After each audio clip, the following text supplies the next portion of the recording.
Halo semuanya, perkenalkan nama saya Lucy Tania Thomasen dari Universitas Teknokrat Indonesia.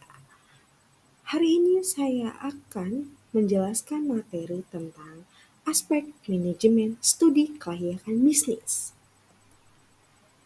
Pengertian aspek manajemen adalah suatu proses kegiatan pengelolaan dalam suatu perusahaan dengan menerapkan fungsi perencanaan, pengorganisasian, pelaksanaan, dan pengawasan dalam memanfaatkan sumber daya yang ada secara optimal untuk mencapai tujuan yang lebih ditetapkan. Menurut Griffin, manajemen adalah sebuah proses perencanaan, pengorganisasian, pengkoordinasian, dan pengawasan sumber daya untuk mencapai sasaran secara efektif dan efisien. Manajemen dan organisasi adalah aspek yang sangat vital dalam suatu usaha karena usaha yang akan atau sedang dirintis mungkin saja akan mengalami kegagalan jika manajemen dan organisasi tidak berjalan dengan baik. B. Pentingnya manajemen bagi perusahaan. Kenapa?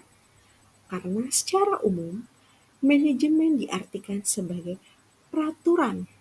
Arti manajemen adalah sebuah seni menyelesaikan pekerjaan melalui orang lain. Ilmu tersebut perlu kita terapkan dalam sebuah organisasi. Di sebuah organisasi, baik itu formal dan non-formal, biasanya ada tujuan yang perlu dicapai secara kolektif. Ilmu satu ini memastikan bahwa proses tersebut berjalan dengan lancar tanpa kendala. Manajemen dalam dunia usaha juga amanatlah vital.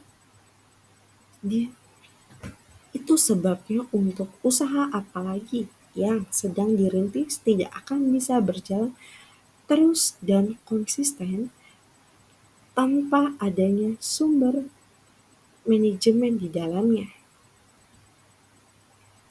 Aspek-aspek manajemen. Yang pertama ada planning atau perencanaan. Yang kedua ada organizing atau pengorganisasian. Yang ketiga ada accounting, pelaksanaan. Yang keempat ada controlling, pengawasan. Perencanaan planning. Perencanaan adalah proses untuk menentukan kemana dan bagaimana suatu usaha akan dijalankan atau dimulai untuk mencapai suatu tujuan yang telah ditetapkan. Artinya, sebelum usaha dijalankan dan aplikasi secara real, maka diperlukan perencanaan yang matang agar menjadi acuan dalam proses pelaksanaan program kerja baik secara universal maupun per unit pekerjaan.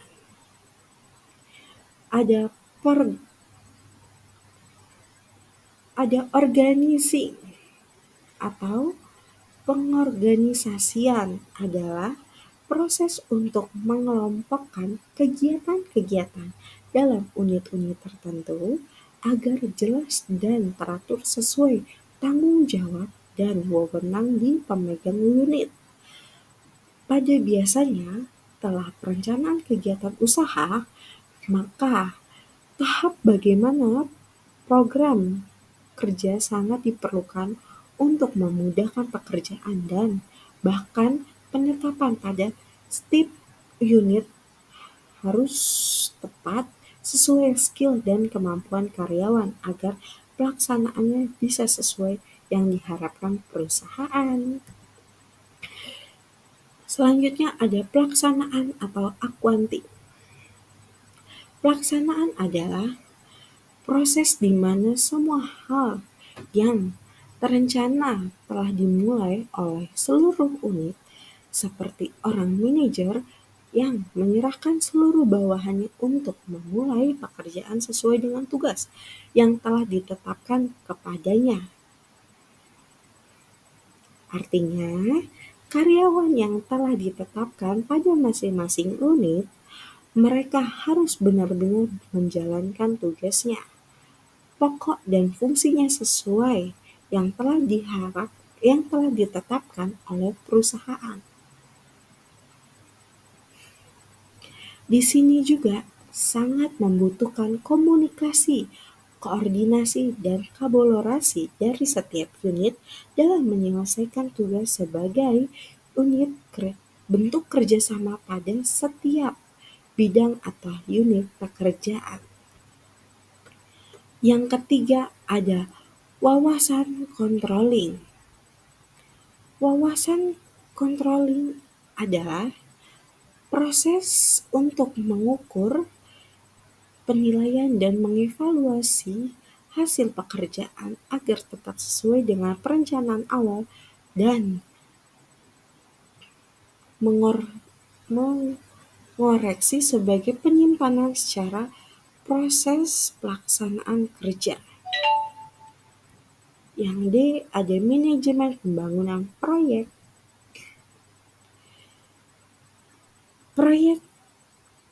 Perencanaan proyek yaitu menggambarkan bagaimana proyek harus dikerjakan.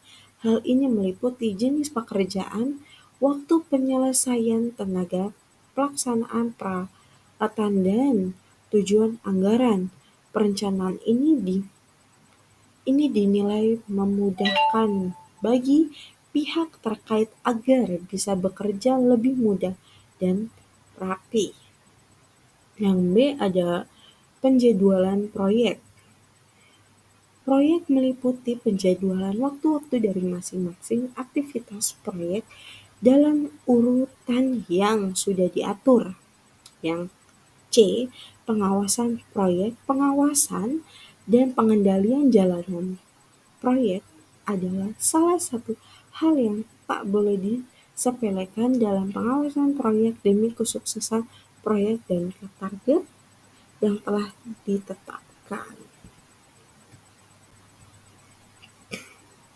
Yang E ada manajemen sumber daya manusia.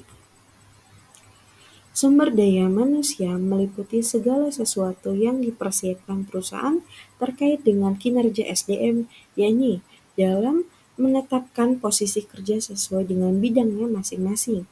A. Ada analisis jabatan. B. Pengadaan tenaga kerja. Itu ada 1. Penarikan. Yang kedua ada seleksi. Yang ketiga ada penetapan. Yang C. Kompensasi. Kompensasi ini adalah suatu imbalan atau penghargaan kepada setiap personal yang bekerja di suatu perusahaan, dan kompensasi ini penting adanya demi mencapai tujuan yang diinginkan terkait langsung dengan keberlangsungan karyawan yang bekerja. Ada D pengembangan, dan yang E ada integrasi, yang F memutuskan hubungan kerja. Kesimpulannya adalah aspek manajemen merupakan bagian yang tidak terlepas dari beberapa aspek kajian dalam sebuah laporan studi kelayakan bisnis, keberhasilan suatu proyek, maupun aktivitas yang sudah dinyatakan variabel untuk manajemen. Studi bisnis menyangkut fungsi-fungsi manajemen secara umum atau makro, maupun aspek-aspek manajemen diantaranya ada 1. Perencanaan, ada pengoordinasian, 3. ada pelaksanaan, dan 4. pengawasan. Itu saja yang bisa saya sampaikan, kurang lebihnya saya mohon maaf. Wassalamualaikum warahmatullahi wabarakatuh.